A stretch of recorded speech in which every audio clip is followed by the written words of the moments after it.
Everyone, welcome to Ajiro Tech. Ajiro Tech. Now, in this video, we are looking at the part 2 of algorithms and flowcharts. The course code is Information and Technology with the Cambridge AS/E levels, and the course code is 9626. Okay, so we've looked at quite a lot in part 1. I would advise you to please watch the part 1 video before coming in for the part 2. Okay, so I'm just going to scroll down to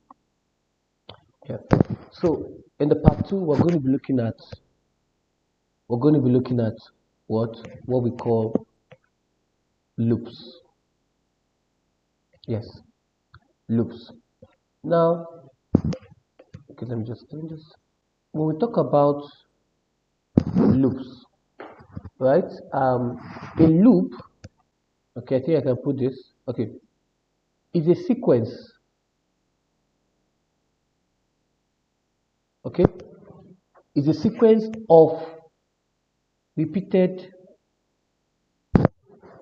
statements. That's what loops are. Okay, a sequence of repeated statements that are carried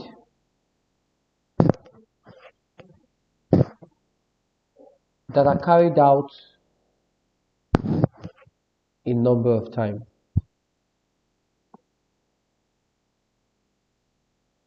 Okay, so when we talk about loops, they are a sequence of repeated statements that are carried out in numbers of times.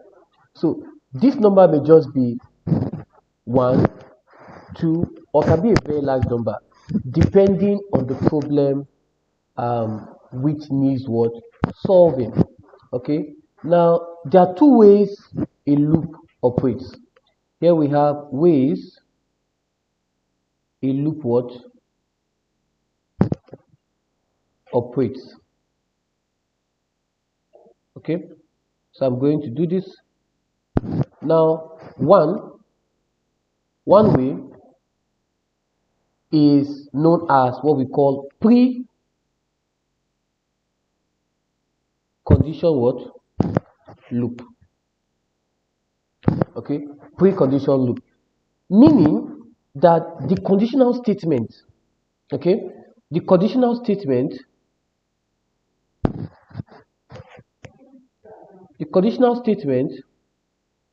is checked, okay, before any. Now notice this any is what we call the pre. This is what we call the pre for this any. Okay, any of the what sequence, okay, of statement, okay, is what followed. So when we talk about that precondition, right, we're simply saying that is a conditional statement. This is where a conditional statement is checked, right, before any of the sequence of statement is followed. Okay, so this is where this condition is checked to see if it is met, and if this condition is met, the sequence of the statement is carried out. Okay, so when the last statement is reached, the conditional statement is now being returned to. This is very, very important because the condition is being checked again and the whole process is what repeated. Okay, once the condition has not been met, okay, it jumps to the last statement and exits the loop. That's what we talk about precondition. So we have a condition. Once that condition is met, then the sequence of statements is what being what carried out. Another type of loop, which is the number 2, is what we call what the post what condition what loop. Okay, now as the name suggests, right, so this conditional, okay, statement, okay, is only checked, okay, is only checked after, okay, the sequence,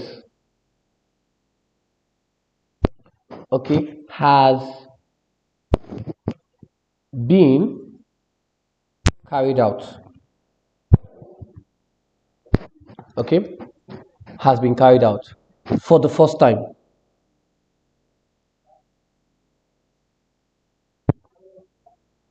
Okay, so what this simply means is the conditional statement is only checked, okay, after the sequence has been carried out. So if the condition is not met, then the first statement is what returned to. This is repeated until the condition is what met, okay, in which case the next statement after the close of the loop is what carried out. Okay, now the loop which will be described here are the word why. So a good example of this, a good example of the post condition loop. Okay, so example, let me just put here example of pre-condition what loop. Okay, so we have here the why, okay, the why or what and what why loop, okay, and example of post condition loop. Here we have repeat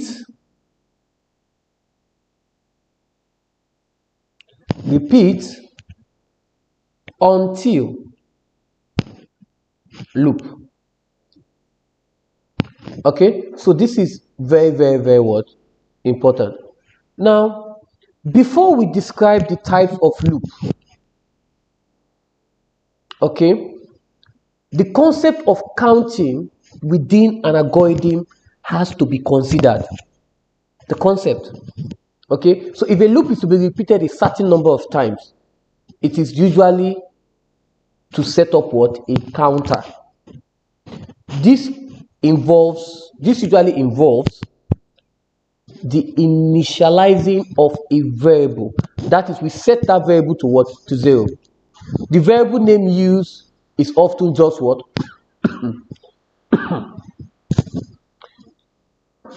It's often just what? Count. It is quite common. Okay, it is always quite common. So that's what we use. We use the first one as what? As count. So here you can see that. Let's look at an example here. Okay, here we have an example. So here we have count, and don't forget this is what we call setting what? Values. Okay, so we are now assigning this value to what? This variable. Do you understand? We are assigning this value to what? This variable. So that is why we say that this usually involves the initializing of what? A variable. Setting this what? To what? 0. Okay, now this count is then incremented. Okay, I'm just showing you the structure. This count is then incremented by 1 every time a sequence of statement is carried out. So here we have count, okay, setting values, count plus 1. So this really means that there's an increment of what? 1 to count, and then it goes toward this variable. The loop can be set up to execute an exact number of times. This is done by basing, take note, basing the conditional statement. Okay, basing the conditional statement on whether the count has what? Reached. So it's going to increment until it gets to that number of count, and then it's going to end. Okay, that's when the loop is going to what? Come to an end. Let's look at a practical example of what I'm talking about. let's look at the y and end y. This is very, very important, so please pay attention. So let's look at the y, and then you have what? The end what? Y. Okay, so this is the template the y is going. I'm just going to give you the template of how the y is going to look like, right? So you have your y here. Now you have the condition that it needs to what? To meet. Remember in our previous class, I said that whenever you see this angle bracket, this simply means statement. This is where the statement is going to what? Go in. Okay, and so once this condition is met, right, then you have this. Indentation is very, very important, so take note. So we can see that a statement, okay, a statement to be carried out. A statement to be carried out. And don't forget the line of the statement. If you have a y here, your indentation is very, very important. So here you're going to have what? End y. Okay, you're going to have here as what? End what? Y. Now, some variations of this loop, okay, have the word do after the condition. Yes, sometimes in your A-level exams, you might see where you have y, you have a condition, and they tell you do. Okay, is still some variations of the y and what? And y.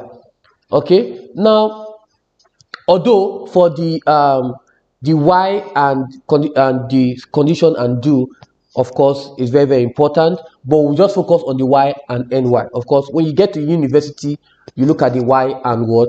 The y, condition, and do. But for your A level, you just have your y, condition, what is going to execute, and your end y. This is very, very important. Okay, so we're not going past the A level. All right, so why the condition is met? Okay, the statement between the y and end y statement will be carried out.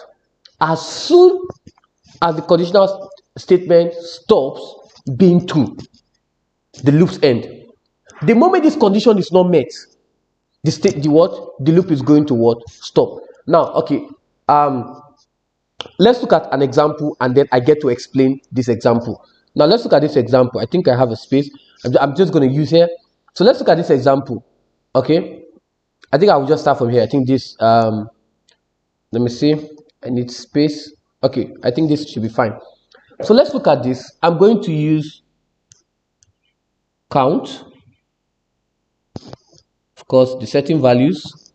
Okay, setting value is very important. Setting values 0. Okay, the setting values is 0 here, very important. Okay, then you have what? Input what? Number. Remember when I said, I began by talking about that if a loop is to be repeated a set number of times, it is usually set up what? A counter. Okay, and this usually involves what? Initializing of what? A variable. So we are setting it to what? To 0 at default. Do you understand? So here we have input number. So if this counter is going to be 0, which is the default, you have what? Input what? Number. So here you have what? Input what? The number. I'm just going to use small letter. So here you have input the number. Okay, then we have the condition.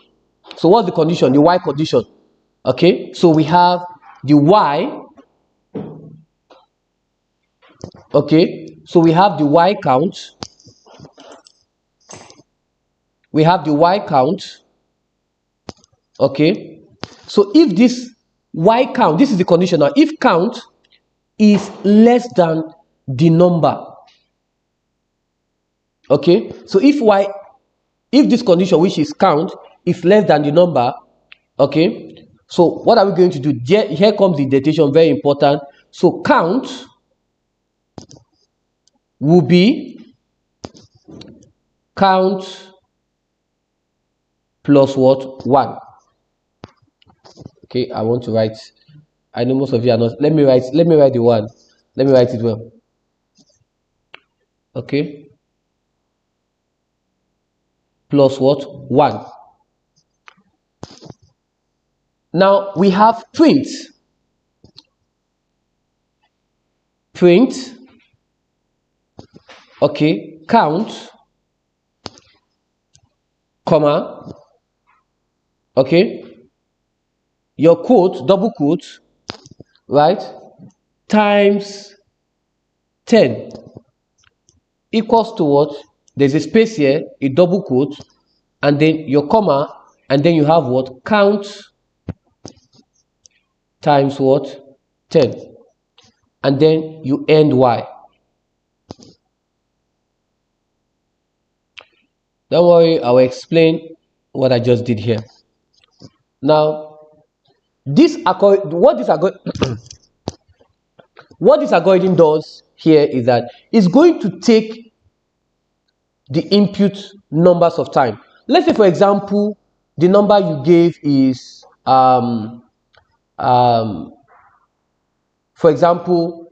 is 6. Okay, so it's going to take number of times.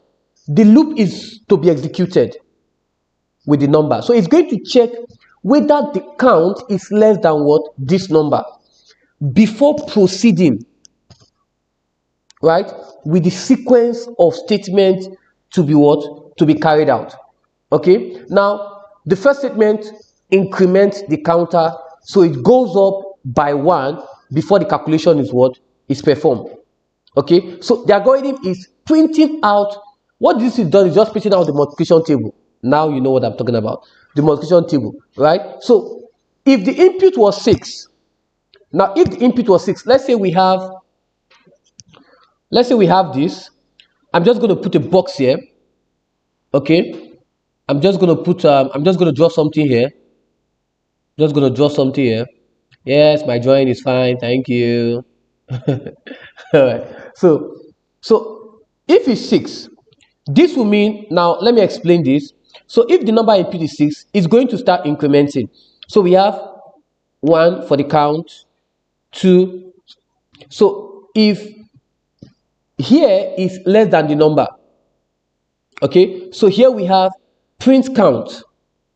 Okay, print count times what?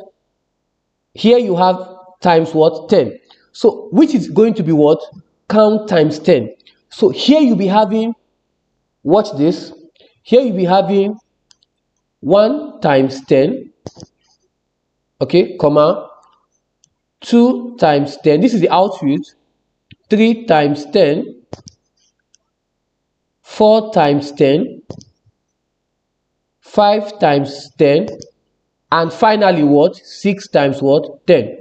Remember, this count here is what we have. Initially we have it as what? 0.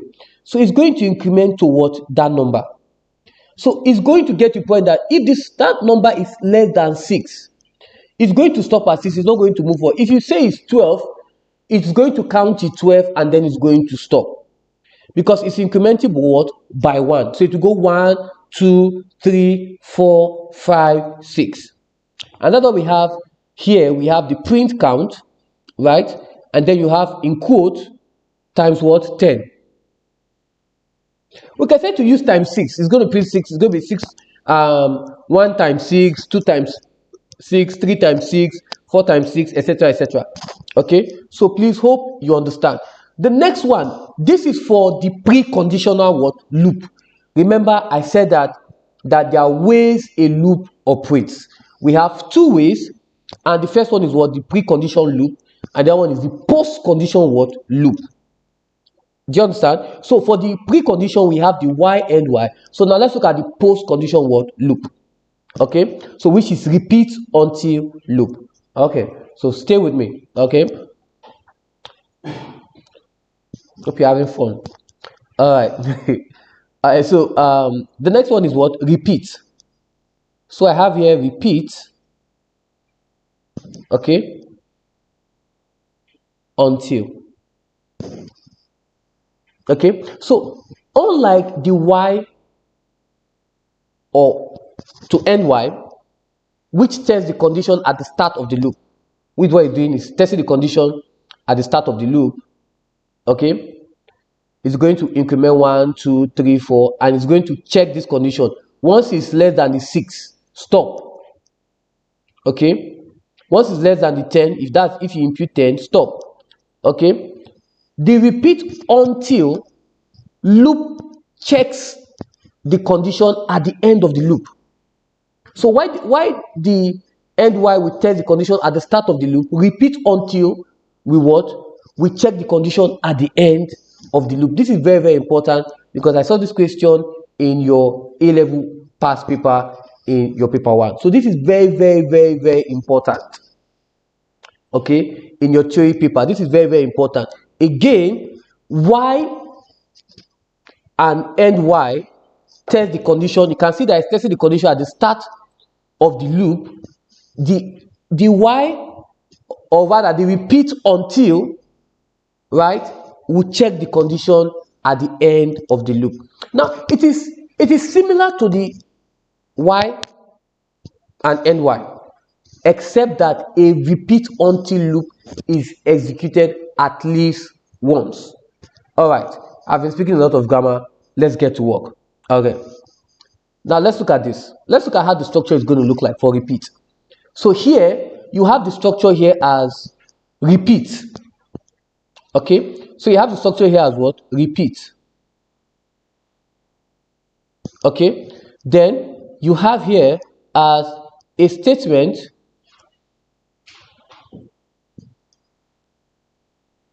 to be carried out. Okay, and you have what? Until. And here you now have what? The condition. Can you see what I'm talking about? So why your y and y condition is at the start of the loop, your repeat until is what? At the end. Do you see that? It's going to check the condition at the end. For the y and y, it checks the condition at the start of the loop. When you have this, but for your repeat until with what? It's going to repeat the statement. It will keep repeating the statement until that condition is met. So it's going to check the condition at the end of what? The loop. So the repeat between the statement between the repeat and until are carried out, and from there on, for as long as the until conditions is not what? Met. Do you understand? Now again, I said the repeat and until are carried out, okay, then on, for as long as the until condition is not met. They will be repeated. So if the condition is not met, it's going to be what? It's going to be what? Repeated. Once the condition is met, it's going to stop. Okay, so as soon as the condition becomes true, the loop ends. But if the condition is not true, it's going to what? It will just keep what? Looping. Okay, it will just keep what? Going on, right? The statements will keep going on and on until that condition is met. Now let's look at what we did here. Now how do we, now this is the classwork for you now. Okay, so this is the classwork for you now. How do we convert this example in the y and y to what? Repeat until. Okay, so do that.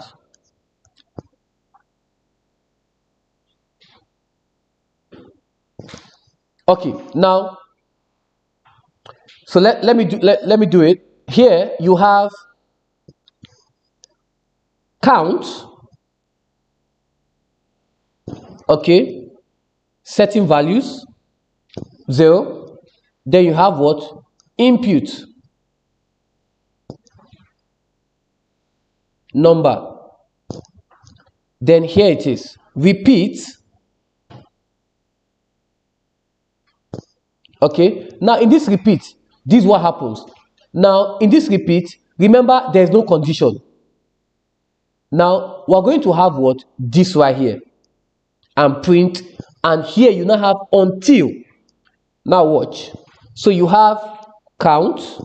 Please be careful. Indentation is very, very important in conditional what? Branching. So count, you have count plus 1, and then what? You print count, okay, comma, in quote, you have times what? 10 equals to a space here, quote, comma, count times what? 10. Now you have this. Now the until is going to be in the same line, okay, very important. Until, now look at this. This is where probably you've gotten this wrong. Remember in the y and ny, we said that the condition is what? Count is less than what? The number. Now for the repeat until, I said again that the repeat until are carried out, and for as long as that condition is not met, they will be what? Repeated. Okay, now the moment that condition becomes true, the loop what? End. So here is going to be what? Until, okay, the count equals to what? The number. So the moment this count becomes what? The moment we get to 6 times 10, is going to stop. But it will keep going on and on and on and on and on and on. Okay? Now, the only difference is that if you don't want anything printed out, you could just type in what? 0 for the number. Okay? With the while or end loop, it will print nothing out. Okay? But with the repeat until loop, it's going to print out what? 1 times what? 10 equals to what? Which is 10. Okay? So for the y, if you just put 0 there, remember it's already 0. So nothing will increment. It will print nothing. But for the repeat until, it's just going to do the first one. Because remember, the condition is met what? At the end. Okay? The condition is met what? At the end. Okay? So please, this is very, very important. Okay? Okay? So this is very, very what? Important. The next one is the nested loop. The nested loop. We also have in the part 1, in our previous class, we looked at nested if. And if inside what? An if. The same way, we also have what we call nested what? Loops. So we're going to look at it. Nested loop. Nested loops. Now, as the name suggests, it is what? A loop within what? A loop. Okay, that's the only thing I can think of when it comes. It's the same thing as nested if, right? An if within an if. Okay? So maybe if you have any other definition, just let me know in the comment section. Seriously. Because that is one way to explain loop. Loop within what? A loop. Okay? So let's start off with this example. We have already seen an algorithm, okay, that can output what? A multiplication what? Table. Now, let's look at an algorithm that can output several multiplication tables. That's a lot, but let's look at it.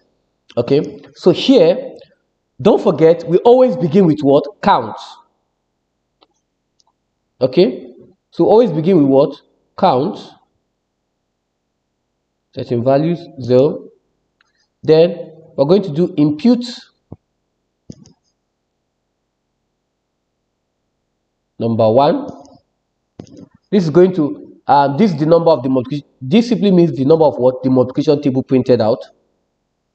Okay, so input number 2. Remember, for your comment, you use what? Double forward slash. Okay, I think I explained that in the in my previous class. You use what? The double forward slash for comment. Okay, so here you have input number 1. This is the number of the multiplication tables printed out. Why for this one? This is the number we want to go up in each table. Okay, so let's look at this. So here we have y, then we have count 1. So if count 1 is less than number 2, okay, so here we have count is going to be count plus 1. Now the count 1 is incremented, so we don't get to what? 0 times 0. Remember, it's multiplication table. Multiplication table starts with 1 times 2, 2, 1 times 3. Okay, okay, let's not think about it. Okay, so instead of using y count, right, so we want to increment it with what? 1. Okay, so here we have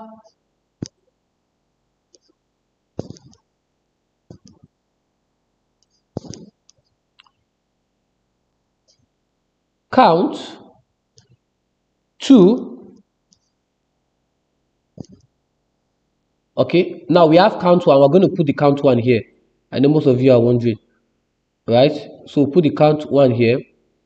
Okay, because obviously if it's count, you have to put count here. So you have your count 1 here. So we're not using the count 0. So we're incrementing the 0 to this count what? 1. That's why we're using count 1 here. Okay. Then we have, okay, count 2. So this will be, we're going to indent it. So this is going to be y count 2 is less than what? Number 1. Okay, so if it's less than number 1, you're going to have, watch this. So this is count 1. This is count 1. Okay, let me check. Count 1. So here you have count 2. I'm going to indent it. Count 2 going to be this. Here you are having count. Okay, so here you're having, okay, let me clean it. So you're having count 2 plus 1. So the count 2 is incremented, so we don't get what? 1 times 0. This is count 1. It's going to give an error. So please, it's important to always check. So we have our count 1 here. So if I incremented the count 1, remember, just as we have, if we start with count here, it's going to be count, right? If we use count 1, it needs to be count 1. Okay, very, very important. Okay, so where the count 2 is incremented, so we don't get what? 1 times what? 0. Okay, so rather it begins from 2. Now print. I'm going to print from here. Print count 1, comma, in quotes, times, I'm not going to put the number because I'm multiplying several multiplication tables. So I'll just put space, quote, comma, count 2, comma. So remember, this is count 1, okay, comma, multiplying what? Count 2, okay, equals to, now the equals to,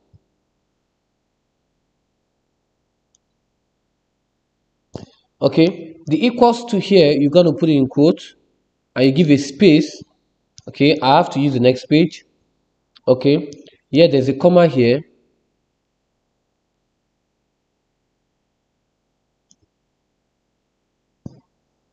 Okay, so you have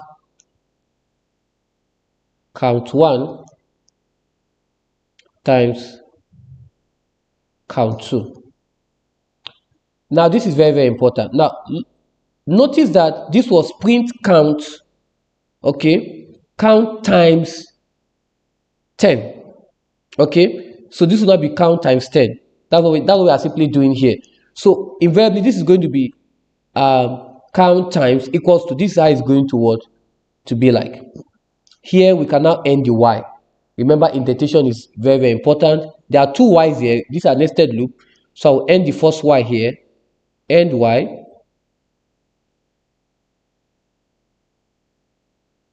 and I can end the other one here, end y.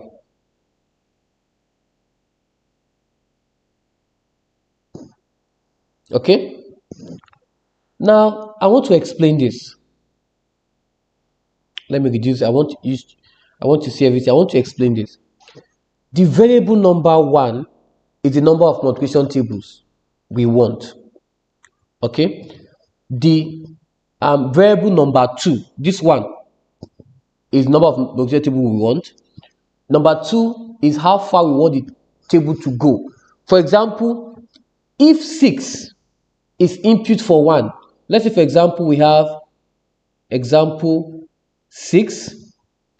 Okay, now this simply means that 1, 2, 3, 4, 5, 6 multiplication tables will be printed out. Okay, and if it's 12, and if we have 12 here, okay, for number 2, each table will go up to what? To 12 times. Now, the both count 1 and count 2 are incremented immediately after the loop starts. Okay, to prevent the algorithm from printing out what? 0 times 1 or 1 times 0. Okay, the while statement only checks whether the condition is met before the loop is allowed. So it's going to check if count 1, okay, now is 6, right? So it's going to count it to 6. This other one is going to, which is the count 2. If you put it 12, it's going to count it 12 times. Okay, very, very what? Important. Okay, so it only checks if the condition is met before the loop is allowed to start. When count 2 gets up to 6, it will have already printed out 1 times 6, and the count loop will increment till count 2 will be set back to 0. The repeated count, the repeated unit count is 6 for and then count 2 is what? 6. Okay, so the final output will be this. Here you're going to have, remember, you're going to have for count 2 you're going to have 1 times 1, 12 times 1, and then you have 1 times 2, 12 to 12 times 2, and then you have 1 times 4 to 12 times 4, and then you have 1 times 5 to 12 times 5, and then you have 1 times 6 to 12. So what this simply means is it's going to be doing 1 to 6, it's going to be doing it's going to multiply 6 times. So in this case you'll be having 1 times 1 to 12, and then you'll now be having what? 1 times 6 to 12. I don't know if that makes sense. Now, how about we want to use the repeat until for this? If you want to use the repeat until for this, remember, we're going to use count. Okay, let me clean this. Now you have using repeat until the dot is there, and then you have, let me underline, and then you have what? Count 1, setting value 0, will input the numbers. Input number 1, input, sorry, this is so wrong. It's meant to be in capital letter. Okay, we have input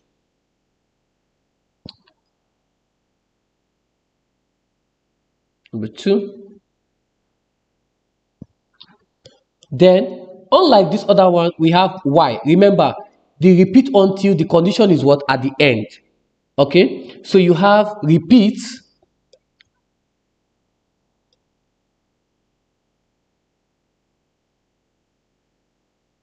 repeat, count 1, count 1 plus 1. And then you have what? The other one is what? Count 2.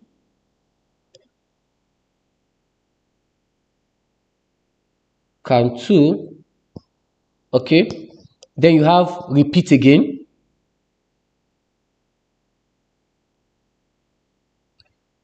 Count 2.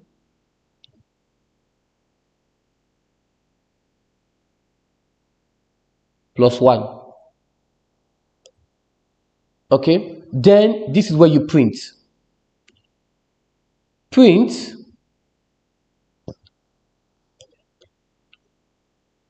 count 1, comma, quote, times, space, okay, comma, count 2. Okay, let me clean this. Okay, count 2, comma, quote equals to, okay, I'll just type it here, count 1 times what? Count 2. So now you can see that the count 1, which is which we have imputed the number, which will now be incrementing from 1, 2, 3. So if, now what it simply means that this one, which is this one right here, okay, so this one right here, okay, which is the count 1, will be incrementing what? 1, 2, 3 to what? To the second number, which is what? 2. Why for count 2? Sorry, the first one we go into 1 to 6. Why the count 2 we increment? This one right here, we increment to what? To 12. And then you have count 1 to 2. And then you now have until,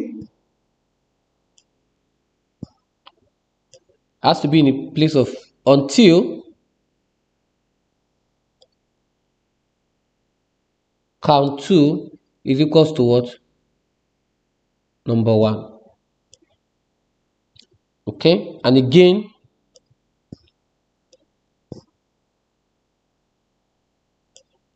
nope. This is, it's correct, but it's the level of indentation, so I'm just going to clean it. So you have until count 2 is equals to what? Number 1. And then you have until count 1 is equals to what? Number what? 2. So that's what we have here. Okay, so if count 1 is less than 2 and count 2 is less than 1, so here we are using what? Equals to. So if count 2 is equals to 1 and count 1 is equals to what? 2.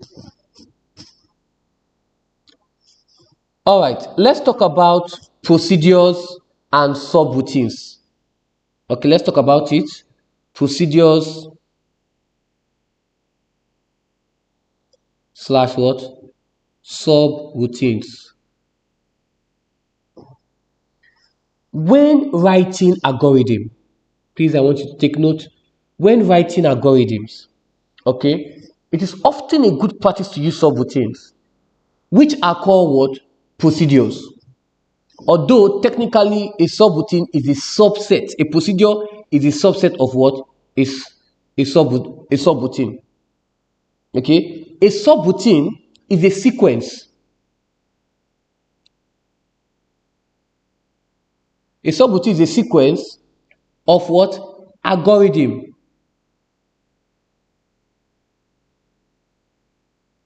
It's a sequence of what? Algorithm what? Statements. okay, that what performs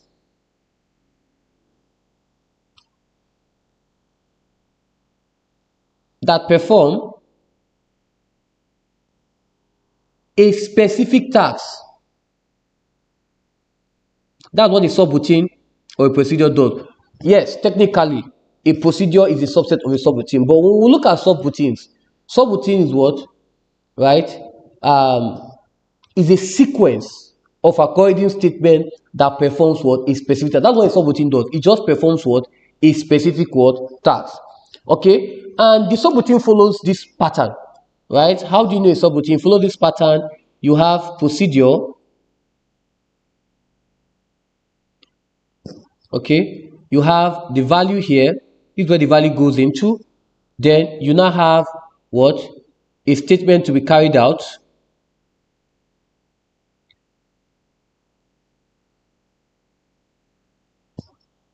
And then you have what end procedure.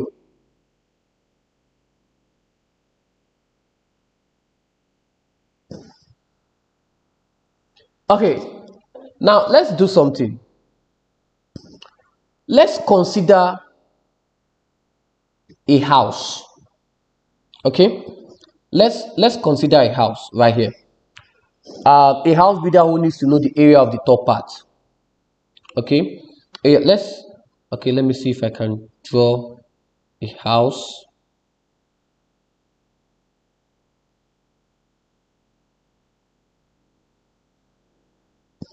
Maybe we have some windows, we have some doors. Okay.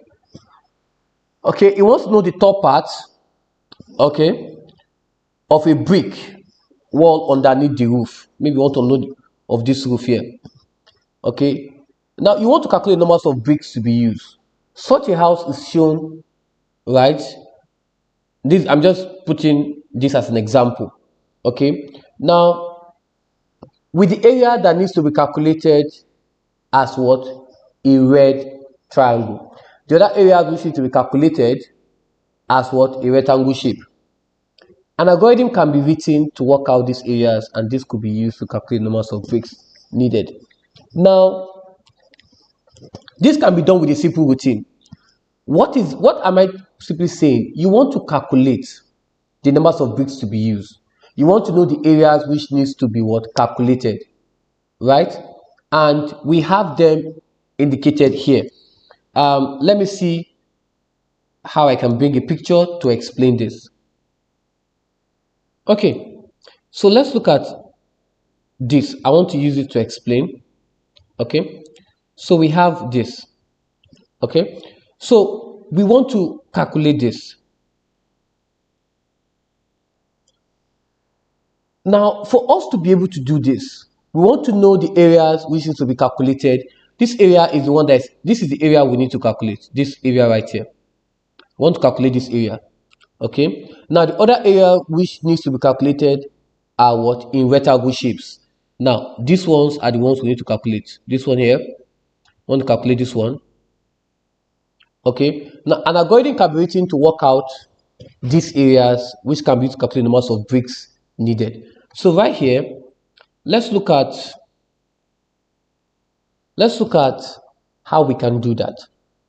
Okay, so here we can have procedure.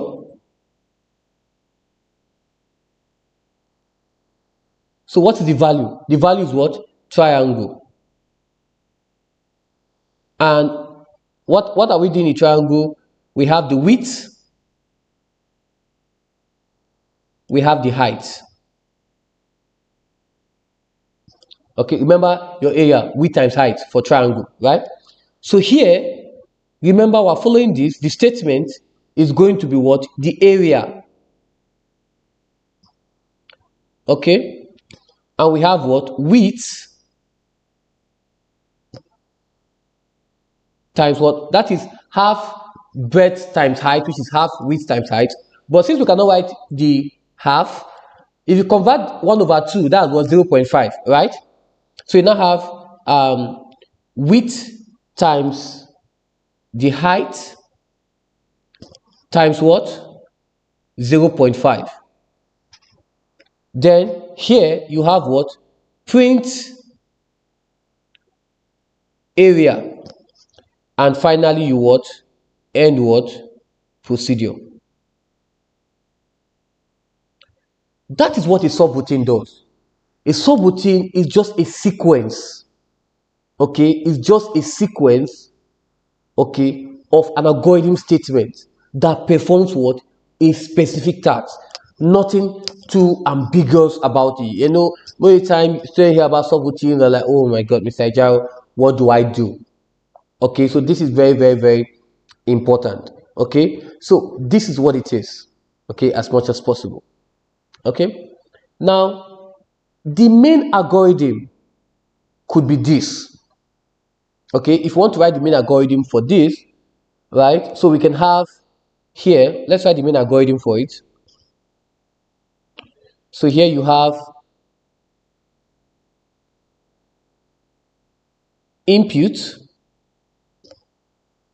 the width, comma, height. Then you can have, right? So this simply means that we are imputing what? The width and height of the triangle. And this would print out what? The area. So to bring in a subroutine into your algorithm, you use what we call what? Call. Please take note, right? Take note. This is where most A-level students they mix this up when you're calling it in your program. Use what we call what? Call. Okay, so this will print out the area. So you can have what? Call the triangle, which is what? The width, and then you have what? The height.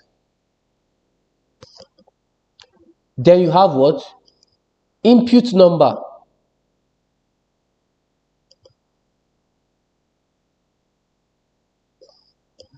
You have what? Count. Don't forget 0 here. Then we use the y. Y the count is less than the number. Okay. Impute. This is always the sequence. Okay. Impute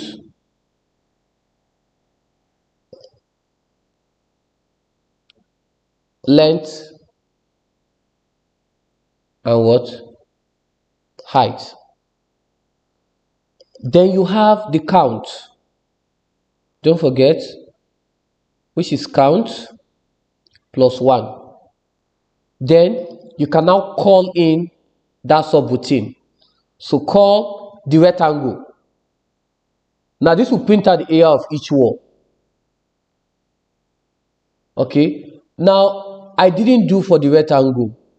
So let me write the subroutine for the rectangle here. Okay, let me just briefly write the subroutine for the rectangle here. Okay, so here we have, let me see how I can just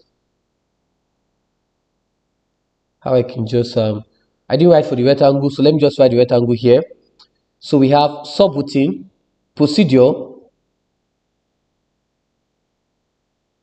okay, the rectangle, let me just use this line to separate the rectangle, length, you have the width. Area of a rectangle is length times width now, right? We've looked at this image. Look at it. We want to calculate the rectangle here. Okay? So here, this will be what? Area. Okay? Area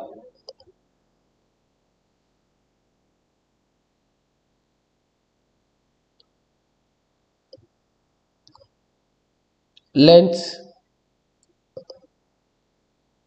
times width. Then you have what? Print area.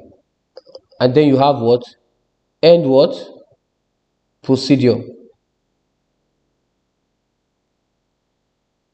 So now we can now call it. We have called the triangle and we have talked about the imputing the width and height.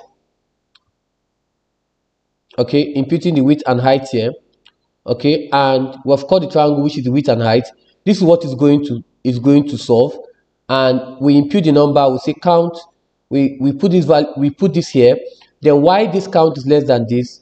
Impute for the length and height. Count to increment it again. Now for this, now we have done for this. Okay, so to call for the triangle, okay, I'm going to have the rectangle. We have done for the triangle. To call for the rectangle, rectangle is what? Length, comma, height. Now this will print out the area of each wall. For this, it's going to print out, right, for this.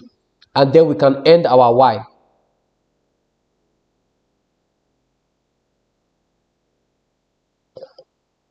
Notice that although we use the length and width as the variable name when we set up the rectangle procedure, we can use different variable names when we call it. Okay, as long as we pass two numbers to the procedures, it will perform that calculation. Okay, the next thing we're going to look at is flowchart.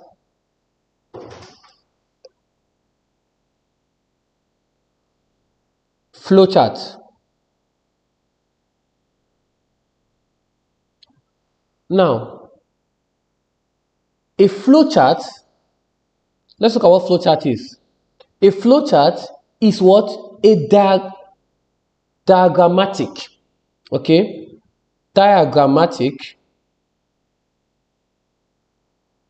way of what? Representing what? An algorithm.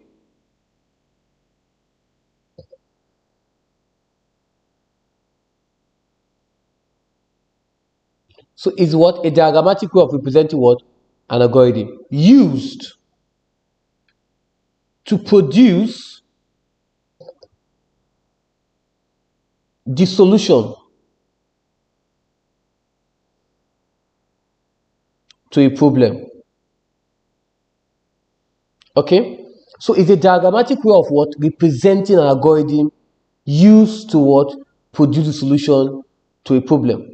Okay? So a flowchart consists of what? Symbols.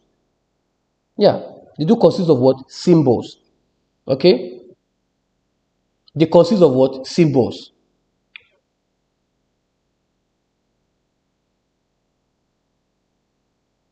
They consist of what? Symbols. That's what they do. Okay. Look here.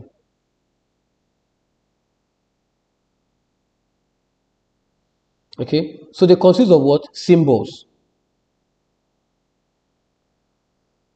Okay, connected to each other by what? Arrows, which indicate the path to follow when walking through the flowchart. Each different shape represents a different stage in the process. So let's look at those symbols. The first one we have is what? The input slash what? Output. That's what we have.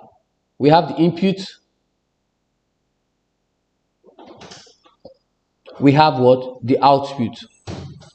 Okay. I want to click on my draw. Let me see if I can use the red. Okay, that's better. Okay. Let me see if I can use this. Okay. All right. Okay, so this is better. Okay, so we have this.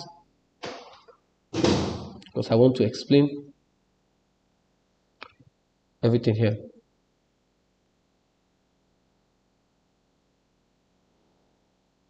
Okay, so we have this. Okay, so we have the input slash output. Now, what this simply means is that they represent what? Input or output. Okay, that's what we use for input and output, this shape. For decision box, we use this. We call this a decision. Now, this is the decision box that's equivalent to what we use it for if statement, but it can also be used in loops. Okay, so please let's take note. This other one is what we call a terminator. Okay, now if you read your textbook, you can see that this terminator can be what? Start or what? Stop. So they are used to show where the flowchart will begin and where it will also what? End. Okay, as much as possible. Now we have the process box. Now this process box, right, represents any calculation. Okay, and we use it also in assigning what? Variables. Remember, when we are assigning variables, what do we use? We use what? The setting values what? Symbol, which I've taught you in the previous what? Class. Okay, now subroutines. This is the symbol we use for what? Subroutines. So this symbol is what we use to call. Remember, to call a subroutine, we use what? The statement what? Call from the what? The main flowchart. And then we have our flow lines. Okay, we have what? Our flow lines. So these flow lines, right? This shows the direction you should follow when you are walking through the flowchart. And finally, we have what we call connectors. Okay, so connectors can be extended over many pages. These symbols will indicate the continuation of what? The flowchart. Okay, so sometimes flowchart can be so complex. It can be so complex. Okay, so please let's take note. Sometimes it can be so what? It can be so what? Complex. Okay, it can be so what? Complex. Okay, that it can occupy more than a page. To illustrate this, I can show you an example of what I'm talking about.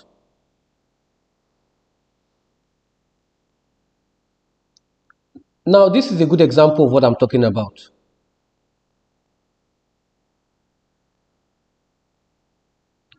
Trying to see, so I can reduce this. Okay, I think this is better.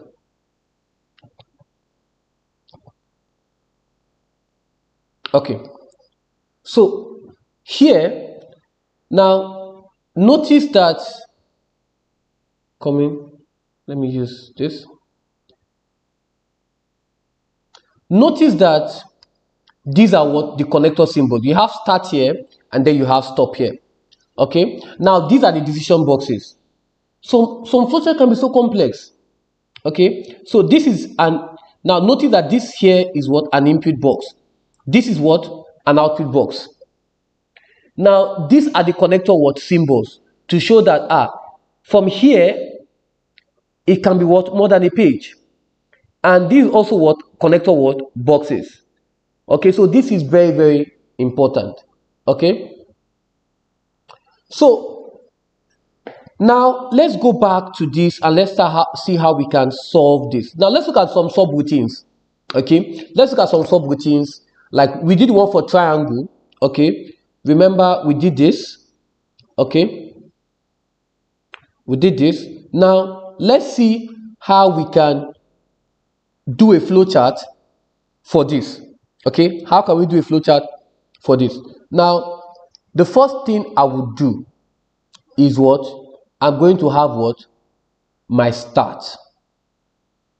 Okay, remember this is what we do but this is what? A subroutine. Do you understand? This is what? A subroutine. So invariably, we're going to have a start. We're going to have what? Here, we're going to have a process where the calculation will take place. We're going to have an output and then we're going to have a stop. So how do we do this? Okay, so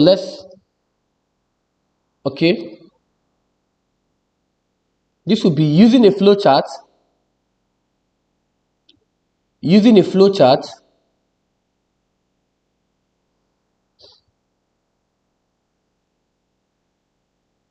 to solve the what? Subroutine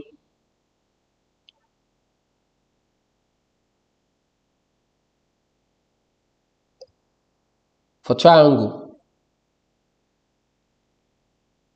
Okay, so here we're going to have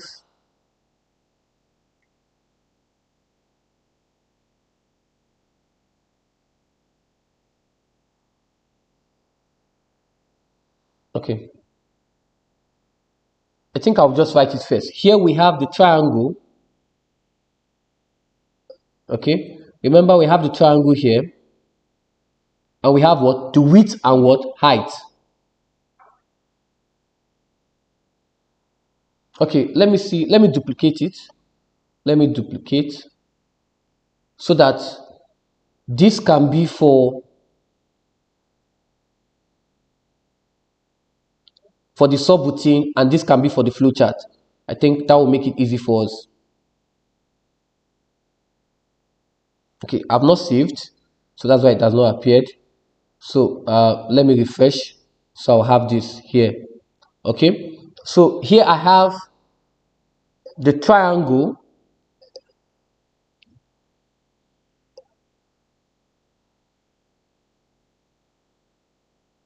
Sorry. Okay. Or let me know. Let me use here for this, and then I can use here. Let me select this. Okay. So here we have the triangle, which is what? The width, and we have what? The height. So here I'm just going to do this. Okay, I'm going to do this as much as possible. Just going to draw this.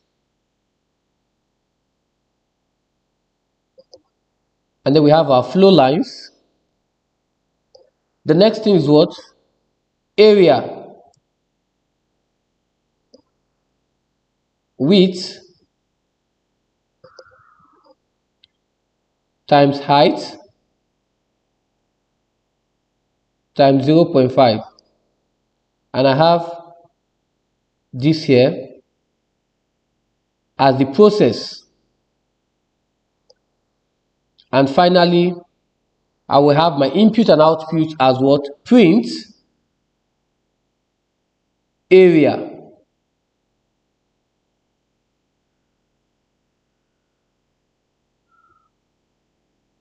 And finally, I will have my stop. My stop here is going to be what? Return.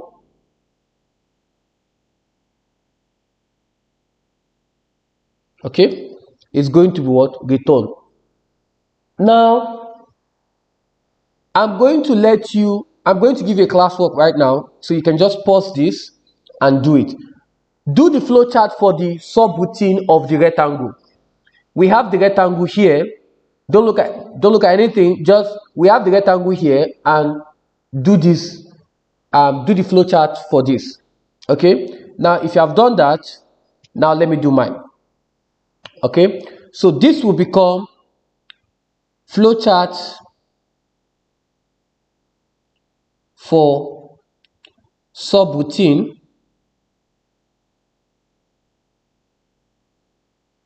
rectangle. Okay, so this will now be the rectangle. Remember, the input for the rectangle will be what? The length and the width. Okay, we need the length and we need the what? Width. So we have the length here and we have what? The width. So this is going to be this. Remember, this is for the start. Then for the process. Okay, so this is the process. This represents any calculation or assigning values usually contains with this, right? And so anyone that has you want to perform calculation, you use what? The process box. Okay, so you have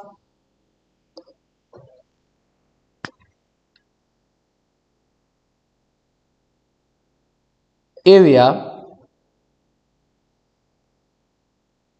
length times width.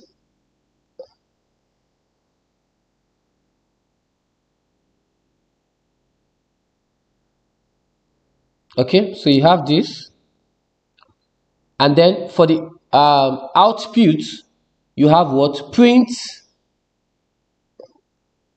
area.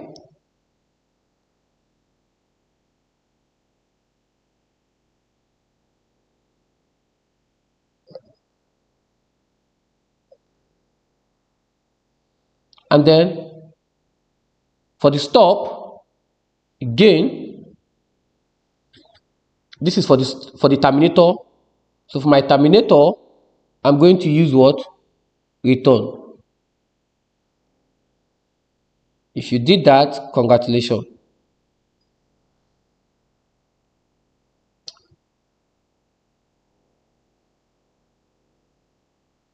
Okay, one more.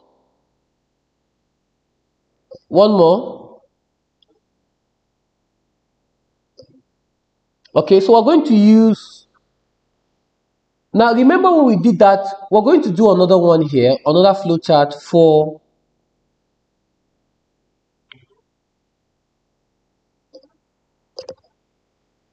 the one we use for the Y, and I'll give you a class one for the one for repeat. So what we're going to do for this, okay, we're going to do for this, so how do we do this? Okay, so how do we do this? Okay, I'm just going to leave this here so I can use it to do the flowchart. Okay, so here,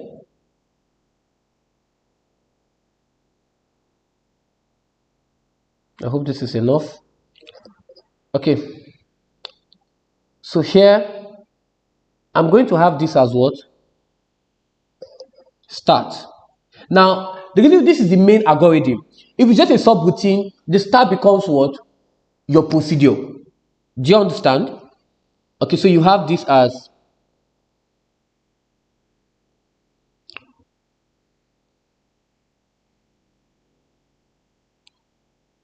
start.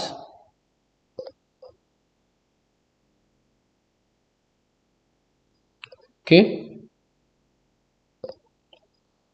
Then let's look at this again. Let me switch. Input width and height. So let's do that. So we have input, the width, height. Remember, this is input, so we're going to use the input symbol for the flowchart.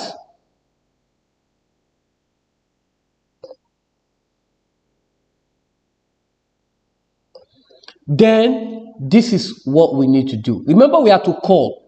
So we're going to use, now we're going to use this symbol called what? The subroutine, which is used for what? Which is equivalent to what? To the call. We're going to use it for the subroutine. So this is what we're going to do now. Save. So this will be call the triangle, which is the width and what? Height. And then we use the symbol for the subroutine. Now this is going to be this.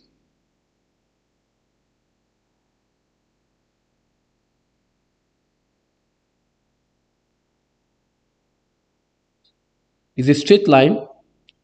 And then we have another straight line here. Another straight line here. Okay. Then let's look at it again. Input number. That's our input.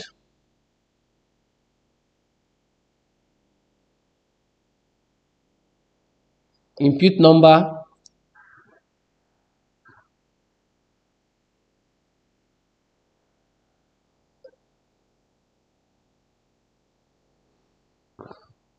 Then count.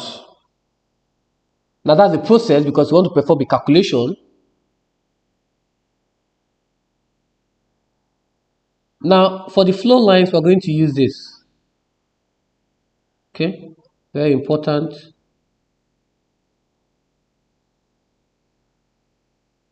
So if you look at it here, you see it here. Okay. So let me do for here.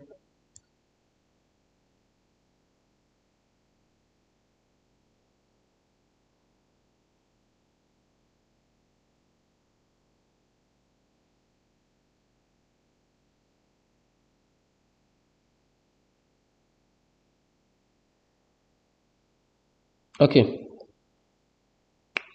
so you're going to have count,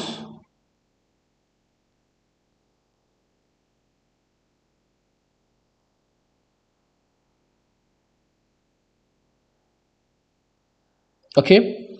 Now this is where it gets really tricky. Now remember, this is count, and then what we want to do here, okay, is we have to bring in a connector. But before bringing that connector, remember this is going to be what? A decision. So this is going to be why the count is less than the number. So if it's less than the number, if count is less than the number, then impute the length and height. If it's not less than the number, then you will just what? Stop it. Okay? You will just stop it. Okay. So here we have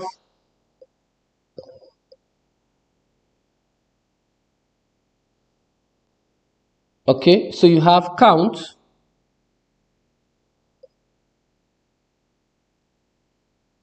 Okay, it's less than the number. So I'm going to use a decision box here.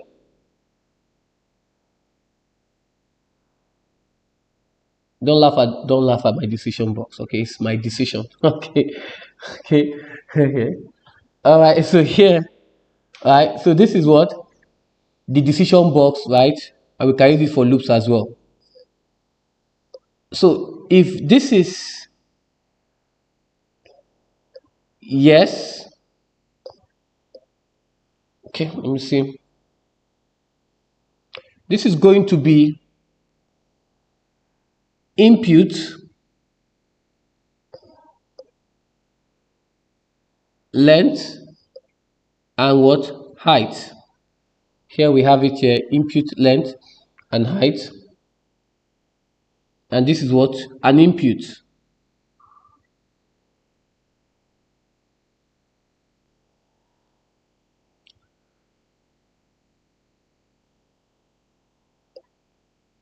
Okay, so if this is right here, if this is a no, then oh my god. Okay, so if this is a no,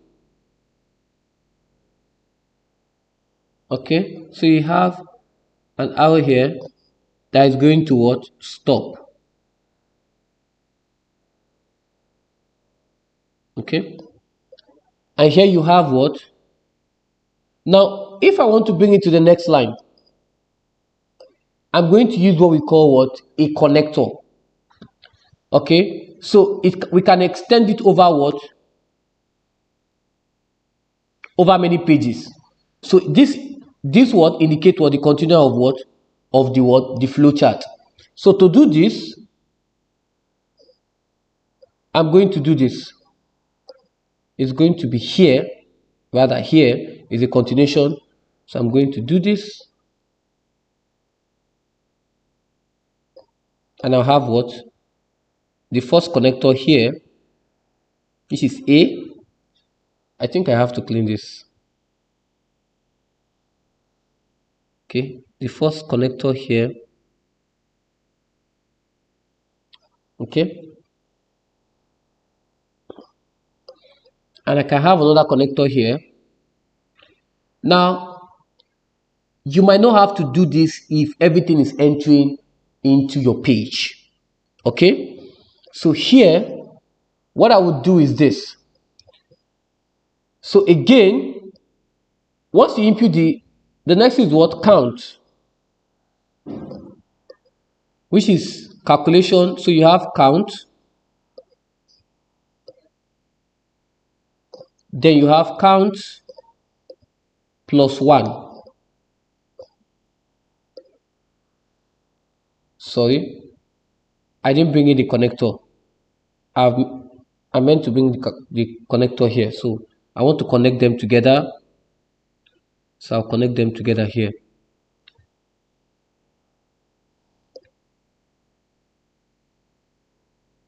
Okay, so here I have count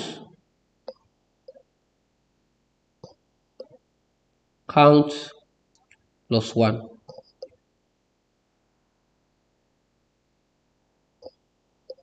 And then I have this again. Then what are we are calling the rectangle, right? So this will not be what? A subroutine. So this will not be called rectangle. Okay, so we have what here, the length and what width. Let me see. For rectangle, what do we have? Length and height, sorry. Length and height.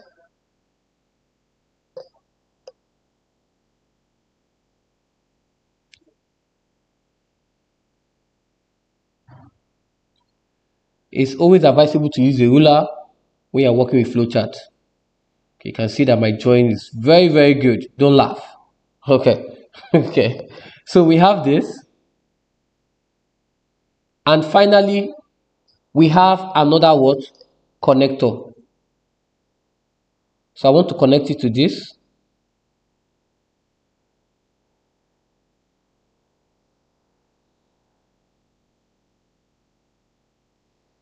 Okay. Now, notice the use of these connector symbols because of the flow chart goes over 2 pages. Okay.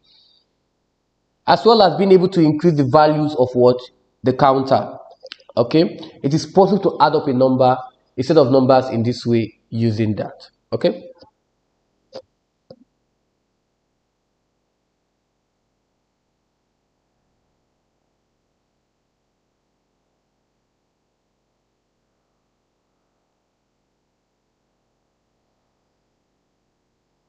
Okay, how about let's do a flowchart. Let's do a flowchart to add in, I think I'm going to use this page, a flowchart to add up 5 numbers. Let's do that. Flowchart. This will be the final flowchart. Okay, the final flowchart. Flowchart to add up a flowchart to add up 5 numbers. So you have start,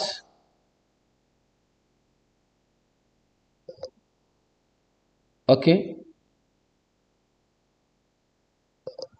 and then that's the first thing. The next thing is to add up 5 numbers. You have count,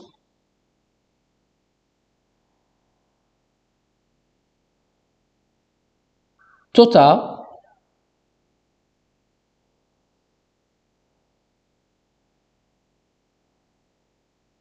remember this is called the process box, just to remind you.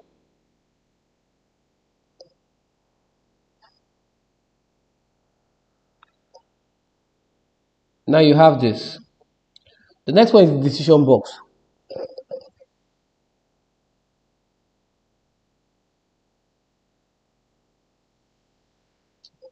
So if count is less than 5, so this is going to be, okay, let me see if I can draw the decision box well. I saw you laughing at my decision box. So let me try. Not bad. So count is less than 5. So if it's less than 5, alright, so what do we do? If this is a yes, we have what? Input what? Number.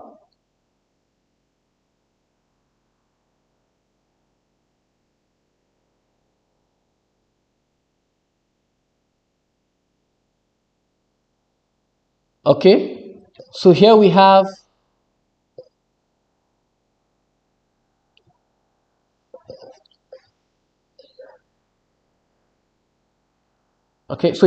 count,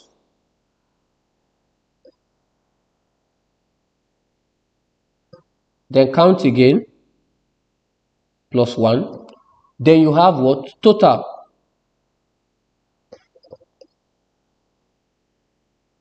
Again, you have total plus what? The number.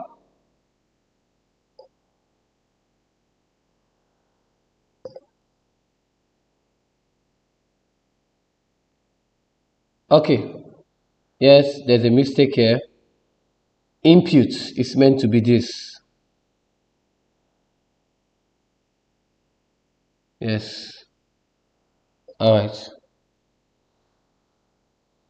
Mr. Ajiro, it's meant to be this. Okay, I've seen the error. Thank you. Okay. All right. So now, if is a no, right here, if this is a no, did I put no there? No, I didn't put no. Should be no here. Okay. So if this is a no, I want to take it here. Sorry. I want to take it here. So it's going to what? Print. Remember, print is also an output. Print total. And then arrow here. And then you can do what? Stop. And this will now go back to what? If it's less than, but if it's greater than 5, you want to add 5 number. If it's greater than 5, then just print the total. If it's less than, then you do this. Okay, and then you go back to it. This is going to go back.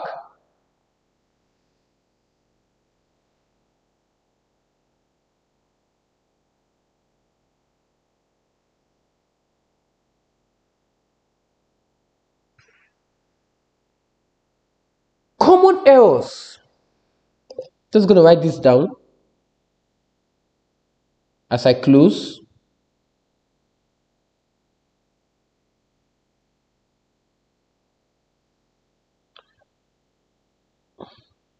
Common errors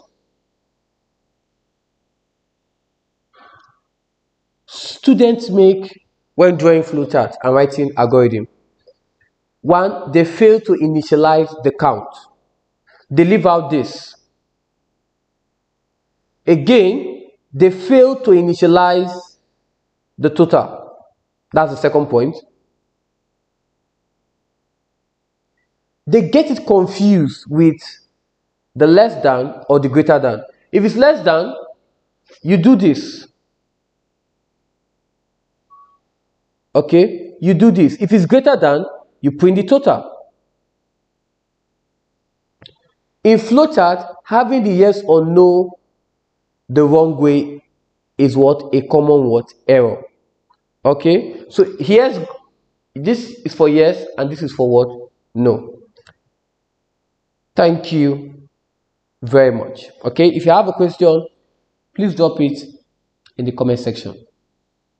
Thank you very much. Bye bye. I want to talk about a very important YouTube channel called Ajiro Tech. Trust me, this YouTube channel is a giveaway. It's loaded with IGCSE, ICT, O-level, AS, and A-level. So trust me, it's a giveaway. This channel is helpful for your group studies, your personal studies, and it has a proven track record of producing excellent results. So do me a favor, click on the subscribe button, okay, and share this YouTube channel with your friend. Trust me, that will be the best gift that you're giving to them. Thank you very much, and I'll see you in my next video. Bye bye.